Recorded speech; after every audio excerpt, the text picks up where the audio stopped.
आणि लातूर नीट पेपरफुटी प्रकरणी महत्त्वाची अपडेट। लातूर पोलिसांना नीट प्रकरणातील आरोपींकडून 14 ॲडमिट कार्ड्स मिळालेत। या ॲडमिट कार्डची तपासणी केल्यानंतर यातील काही ॲडमिट कार्ड हे बिहारचे असल्याचं उघड झालंय। महाराष्ट्रातील विविध भागातील विद्यार्थी शिक्षण लातूरमध्ये घेतात, मात्र नीटची परीक्षा काही ठराविक सेंटरला देण्यासाठी जात असतात। त्या सेंटरमध्ये अनियमितता करून परीक्षा दिली जाते।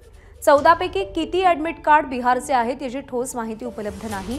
लातूर पोलिसांनी याबाबत बिहार पोलिसांशी संपर्क करून बिहार कनेक्शन असलेल्या ॲडमिट कार्ड आणि त्याची माहिती दिलेली आहे। या प्रकरणी 14 लोकांची चौकशी करण्यात आली आहे। निशांत भद्रेश्वर आपले प्रतिनिधी सध्या आपल्यासोबत आहेत।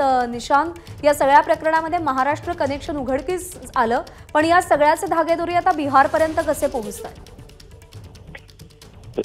प्रज्ञा, विषय असा आहे की ज्या पद्धतीनं पोलिसांनी तपास केला त्याच्यामध्ये त्यांना 14 ॲडमिट कार्ड सापडलेले आहेत आणि त्या ॲडमिट कार्डच्या नंतर त्यांनी त्याची तपासणी करत गेले। त्याच्यातली बहुतेक सगळी जी कार्ड आहेत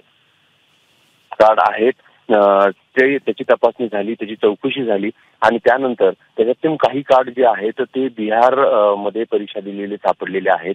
महाराष्ट्रातले जे विद्यार्थी आहेत ते बिहारमध्ये जातात आणि तिथे परीक्षा देतात।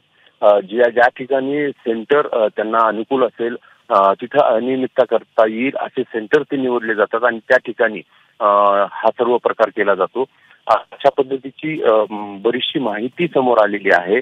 पोलिसांनी आता त्या अनुषंगाने तपास सुरू केलेला आहे। बिहार पोलिसांशी संपर्क केलेला आहे, त्याची माहिती दिलेली आहे आणि आता पुढील कारवाई होईल। प्रज्ञा। निशांत, धन्यवाद दिलेल्या माहितीसाठी। एबीपी माझा, उघडा डोळे बघा नीट।